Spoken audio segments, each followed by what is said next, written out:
Hey Brady, it's Greg. Just want to do a quick little video for you to show you the radio. It's the same one that was in the video the other night.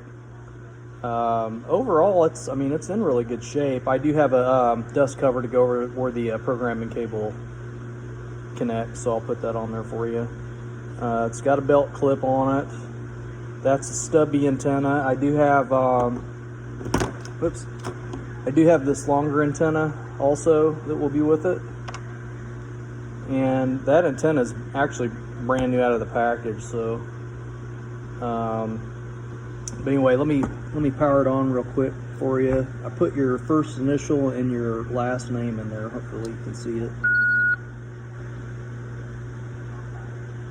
And like I said, I made a spreadsheet that shows each one of these channel groups. Again, the buttons are S is scan. And then A is whatever current channel you're on. It will either add or remove the channel from the scan. I have all channels on the scan. You see that little upside down triangle denotes that it's included in the scan. So if you hit the A button, it'll make that go away. Or if you want to add it back, that's handy. I mean, as you probably know, if you encounter a channel that for some reason will stop the scan, if it's, there's no traffic but it's got some interference or intermodulation going on, so you can remove it from the scan so that it doesn't keep stopping your scan when there's no traffic. So that's kind of a handy feature. And then the B button will go down a channel group and will keep going as long as you press it. And then the C button goes up. And you can hear a tone when you cycle through all the groups. When it gets back to group 1, it makes a longer tone. Let me see if you can hear it. Hear that longer tone. So it's back to group 1. Group 1 is the GMRS simplex channels. And I do have an additional channel at the end. It's GMRS channel 20, which is the national calling frequency for emergencies, and it has 141.3 PL travel tone loaded in there. And then group 2 is the regular GMRS repeater channels that do not have any PL tones added.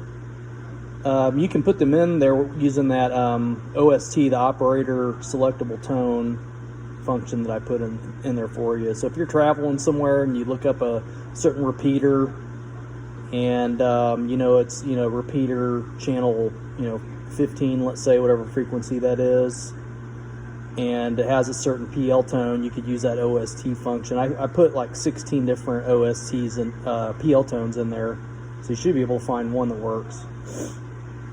And then let's see, right now. And, group 3, as you can hear, is North Georgia GMRS. And I've actually had a couple I've got them all in there. Let me switch this over. I have all the repeaters and PL tones in there to include the new Blue Ridge 700 and also the updated DCS codes for the McDonough repeater. This next group, you can see I have all the channels prefaced with GA. These are all repeater channels that I found on mygmrs.com that are listed for licensed use that don't require some kind of a membership or prior approval or whatever. So there's some additional GMRS repeaters there for the state of Georgia for you. And then I also left the International Space Station in there. This is to monitor only, because the FM repeater, you listen on UHF, but it's crossband, so you transmit on VHF, and you can't do that on this radio. But I have the shifts in there for the Doppler shift. So let me see if I can show you. You start off there when it breaks the horizon, and then you can cycle through when it gets to this one that's just got ISS and the hash marks. That's dead on the UHF frequency to receive for when it's directly overhead. And then as it passes overhead, you keep going until you get into the negative aspect. there. And I've actually picked it up with this longer antenna. It seems to receive it better. So if you have like maybe like a Nagoya, you know, gain antenna or something, it might pick it up even better. But I usually don't hear it unless it's like 70 degrees plus azimuth to you. You know, so anything over 70 that's, you know, pretty close to being a straight overhead shot, you're probably going to have a better chance of hearing that. Again, I programmed the orange man down button to be the operator selectable tone. So when you turn that on, hopefully you can see that. It says tone off initially, and then you use this rotary channel knob to cycle through the available PL tones. You just have to remember whatever you set it on, you know, you can use that, but then make sure you go back and, you know, turn it back to where it says tone off. Otherwise that tone will be activated. So if you're using that on like a simplex channel or, you know, a repeater channel or, you know, something like that, just make sure you go back and shut that off. Otherwise it'll be on. And then when you're done, you just hit the button again to get out of that mode.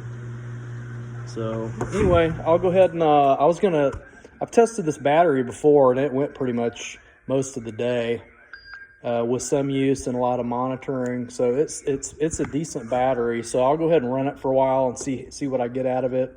Throw it on the charger, and it'll come with the charger also. So I'll get it all packaged up and sent out to you tomorrow, and I'll send you a PM with the tracking info. All right, take it easy, man. See ya.